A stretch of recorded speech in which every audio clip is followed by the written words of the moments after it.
What is new education policy. Now इस video में मैं आपको पूरी बारीकी से इस पॉलिसी को समझाने वाला हूं, इसके प्रोज एंड कॉन्स बताने वाला हूं, मींस इसके बेनिफिट एंड लॉसेस क्या है ये भी समझाने वाला हूं। अब ये बात समझ लो, ये जो चेंजेस है MHRD ministry of human resources and development ने लाया है और ये चेंजेस 34 ईयर के बाद लाया है। इसका मतलब है कि ये काफी बड़ा चेंज है।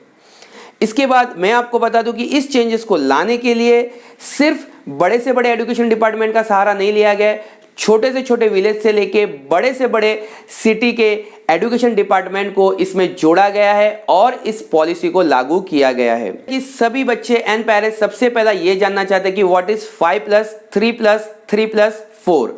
नाउ इसे जानने के लिए सबसे पहले आपको जानना पड़ेगा व्हाट इज 10+2। नाउ ये 10+2 पुराना पॉलिसी है, ये 5+3+3+4 जो है ये न्यू पॉलिसी है। नाउ अगर आप ये नंबर को प्लस करोगे आपको पता चलेगा कि इस नंबर में आपको टोटल मिलेगा 15 और इस नंबर में आपको टोटल मिलेगा 12। ये जो 15 है हमें इसे समझने के पहले हमें ये समझना पड़ेगा जो ये 12 था ये क्या था।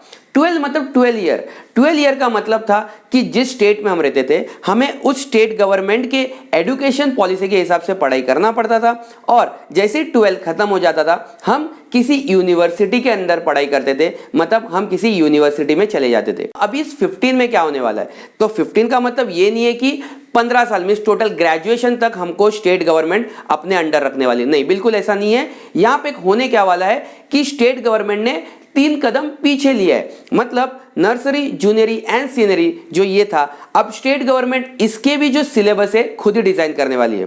देखिए 5 क्या है, इस 5 में इसको 2 पार्ट में डिवाइड किया गया है। ये पूरे प्रोग्राम को नाम दिया गया है फाउंडेशन कोर्स। नाउ ये फाउंडेशन कोर्स या फाउंडेशन स्टेज में क्या होने वाला है, जो पहला 3 साल है यहां पे बच्चे को 3 साल की उम्र में ही एडमिशन करा दिया जाएगा स्कूल में।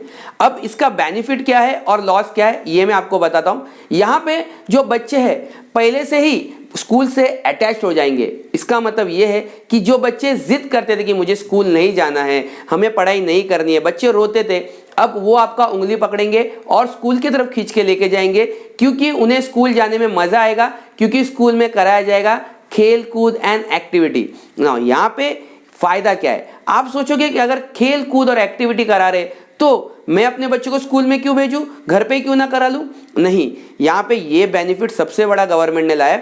यहाँ पे जो टीचर उन्हें पढ़ाने वाली है वो वेल सर्टिफाइड ECCA टीचर होगी, जो सिर्फ खेल कूद के साथ साथ किस तरह बच्चे को स्कूल से जोड़ देगी ये बच्चे को अपने आप में पता नहीं चलेगा और बच्चे ऑटोमेटिकली स्कूल के साथ जुड़ते चले जाएंगे और उन्हें एक अटैचमेंट हो जाएगा और वो रोज आपको जिद करेंगे कि उन्हें स्कूल जाना है। आगे बढ़ते हैं, ये जो 3 साल गुजरने के बाद जिसमें कोई एग्जाम नहीं होगा, मतलब बच्चा नर्सरी से जूनियर, जूनियर से सीनियर में जाएगा विदाउट एनी एग्जाम।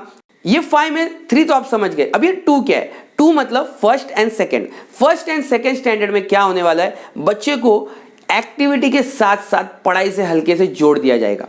एग्जाम यहां पे भी नहीं होगा, बट वो थोड़े थोड़े करके पढ़ाई से हल्के हल्के से जुड़ते जाएंगे। इस तरह बच्चे को पता ही नहीं चलेगा वो किस तरह पढ़ाई के साथ जुड़ते जाएंगे और एक्टिविटी के साथ साथ वो पढ़ाई भी करने लगेंगे। प्रोज एंड कॉन्स की बात करूं तो इसमें कौन मतलब लॉसेस कुछ भी नहीं है, बेनिफिट है, आपके बच्चों को बहुत ही अच्छे तरीके से स्कूल से जोड़ दिया जाएगा। नेक्स्ट स्टेज जो है वो 3 है, मींस प्रिपरेटरी स्टेज। यहां पे क्या होने वाला है, बच्चा सेकेंड के बाद जाएगा 3rd, 4th एंड 5th, मतलब 3 में आप 3 ईयर पकड़ लो, 3rd, 4th एंड 5th। इसमें आपके बच्चे को रीजनल लैंग्वेज या मदर टंग में सिखाया जाएगा। अब यहाँ पे एक चीज बहुत इंपॉर्टेंट, कंपलसरी नहीं है, ये स्कूल डिसाइड करेगा उन्हें ये पॉलिसी लेना है या नहीं लेना है। यहाँ पे प्रोज एंड कॉन्स की बात कर लेते हैं।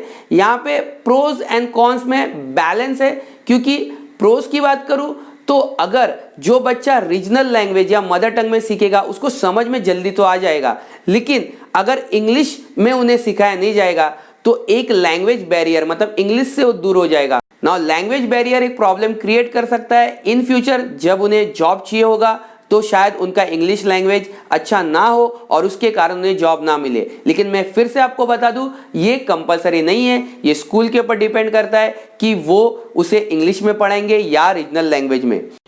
इस स्टेज से एग्जाम स्टार्ट हो जाएगा। अब ये एग्जाम 360 डिग्री होने वाला है। अब ये 360 डिग्री क्या है वो मैं आपको समझाता हूं। एग्जाम तीन तरीके से लिया जाएगा। पहला होगा सेल्फ, सेकंड होगा फ्रेंड्स एंड थर्ड होगा टीचर। अब बता दो ये है क्या और इसके प्रोज एंड कॉन्स के। सेल्फ एग्जाम का मतलब है खुद को ही मार्क्स देगा। अब खुद को ही मार्क्स मतलब ऐसा नहीं कि खुद को 10 आउट ऑफ 10 दे देगा। यहाँ पे होगा ऐसा कि हम बच्चों को पूछेंगे क्या बेटा आपका डांस अच्छा है, तो बच्चा खुद ही जवाब दे देगा मेरा डांस 10 आउट ऑफ शायद मैं अपने आप को 7 दे दूंगा। मीन्स बच्चे खुद डिसाइड करेंगे। जैसे कि आपको पता है हम कितना भी पढ़ाई लिखाई कर ले, आगे चल के हमें खुद ही डिसाइड करना पड़ता है कि हम क्या करने वाले। तो यहाँ पे छोटे बच्चे को यहाँ से ही सिखाया जाएगा कि अपने आप को समझना कैसा है। इससे बच्चा अपने आप को बहुत अच्छे से समझ पाएगा। सेकेंड जो है वो है फ्रेंड्स। नो सभी बच्चों के मन में ये डाउट रहेगा कि अगर फ्रेंड्स मेरा एग्जाम लिया तो हो सकता है मुझे अच्छा मार्क्स ना दे। ना यहाँ पे ये गवर्नमेंट ने रूल क्यों लाया है, क्योंकि बच्चा अपने मार्क्स के लिए क्या करेगा, सभी बच्चों से एक अच्छा रिश्ता निभाएगा, सभी क्लासमेट के साथ अच्छे से रहेगा। इससे बेनिफिट ये होगा कि वो अभी से ही सीखेगा कि लोगों के साथ कैसा जीना है, कैसे लोगों के साथ एक अच्छा रिश्ता बनाना है। थर्ड टीचर, इसका मतलब इसके बाद टीचर्स उन्हें मार्क्स देंगे। मिस बच्चों का जो 360 डिग्री मतलब पूरी तरीके से बच्चों को हर तरफ से देखा जाएगा और उसके बाद उसके एग्जाम के मार्क्स डिसाइड होंगे। नेक्स्ट स्टेज है मिडिल स्टेज।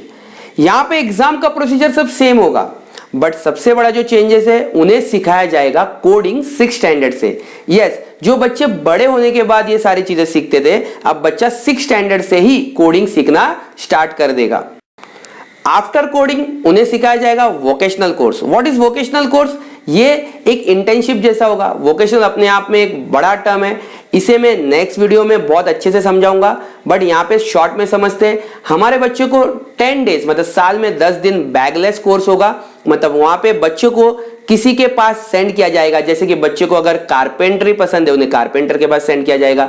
बच्चे को अगर कुकिंग करना, स्टिचिंग करना पसंद है तो उन्हें वैसे जो प्रोफेशनल लोग हैं उनके पास सेंड किया जाएगा, उनके पास भेजा जाएगा और बच्चे वहां से सीखेंगे कि किस तरह से ये काम को किया जाता है। बाकी सारी चीजें सेम होगी, जैसे मैथ्स, साइंस एंड आर्ट्स, ये सारी चीज इन्वॉल्व हो गए। इसके साथ साथ एक इंडियन लैंग्वेज को जोड़ा जाएगा एजुकेशन के साथ। मैं प्रोज और कॉन्स की बात करूं तो यहाँ पे प्रोज बहुत सारे हैं। जो बच्चा है बचपन से ही कोडिंग सीखेगा, लेकिन साथ ही साथ आप जानते हैं कि बच्चे के हाथ में अगर मोबाइल भी आ जाए तो वो पढ़ाई के साथ साथ गेम्स वगैरह भी खेलता है। तो उसी तरह जब अगर बच्चे के हाथ में लैपटॉप या डेस्कटॉप आएगा कोडिंग सीखने के लिए, तो उनके ऊपर आपका ध्यान काफी होना चाहिए। इसके अलावा इस स्टेज में सारे बेनिफिट ही है, क्योंकि बच्चे जो वोकेशनल कोर्स करेंगे उसके हिसाब से बच्चा अपने इंटरेस्ट के हिसाब से पढ़ पाएगा। अब बच्चा आ जाएगा सेकेंडरी स्टेज में। सेकेंडरी स्टेज 4 ईयर का है, मतलब बच्चा 9th स्टैंडर्ड में पहुंचने के बाद ये जो स्टेज होगा यहाँ पे 9th, 10th, 11th, 12th cover होगा। यहाँ पे सबसे बड़ा जो चेंजेस किया है वो स्ट्रीम को कर दिया गया है ब्लर। मिस स्ट्रीम को हटाया नहीं गया बट उसे ब्लर किया गया है। बच्चे अपने आप को जैसे आर्ट्स, कॉमर्स एंड साइंस में डिवाइड करते थे, अब ऐसा नहीं होगा।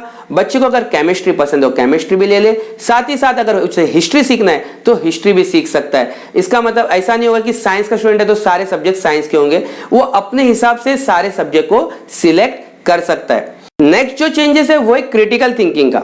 अब क्रिटिकल थिंकिंग में क्या होता है कि पहले बच्चों को जब एक क्वेश्चन दे दिया जाता था, बच्चा उसका आंसर पूरा रटता था और रट के उसका आंसर एग्जाम में लिखता था। अब ऐसा नहीं होगा। क्रिटिकल थिंकिंग में जैसे कि मैंने एक बच्चे को पढ़ाया कि नेताजी सुभाष चंद्र बोस जो है उन्होंने अपने देश की आजादी में ये सारे कंट्रीब्यूशन किए हैं, बट बच्चों को अभी ये पढ़ना होगा कि नेताजी सुभाष चंद्र बोस अगर नहीं होते, अगर अपना आर्मी क्रिएट नहीं किया होता तो देश की हालत क्या होती, ये बच्चों को अब सोचना पड़ेगा। इसे कहते हैं क्रिटिकल थिंकिंग। इसके अलावा फॉरेन लैंग्वेज को ऐड किया गया एजुकेशन सिस्टम में। बच्चा एक फॉरेन लैंग्वेज सिलेक्ट कर सकता है और उसे इस स्टेज में पढ़ सकता है। Next graduation. अब ग्रेजुएशन में क्या होता था? ग्रेजुएशन हम लोग को पता है कि 3 साल का होता था और वहां हम 12th के बाद किसी यूनिवर्सिटी के अंडर पढ़ाई करते थे, बट अभी इसे बदल के 4 साल कर दिया गया है और यहाँ पे कुछ इस तरह डिजाइन किया गया है। 1 साल पढ़ाई कर लिए हो इस स्टेज में तो आप सर्टिफाइड हो गए ग्रेजुएशन के लिए। आपने 2 साल पढ़ाई कर लिया तो आपको मिल गया डिप्लोमा ऑफ ग्रेजुएशन।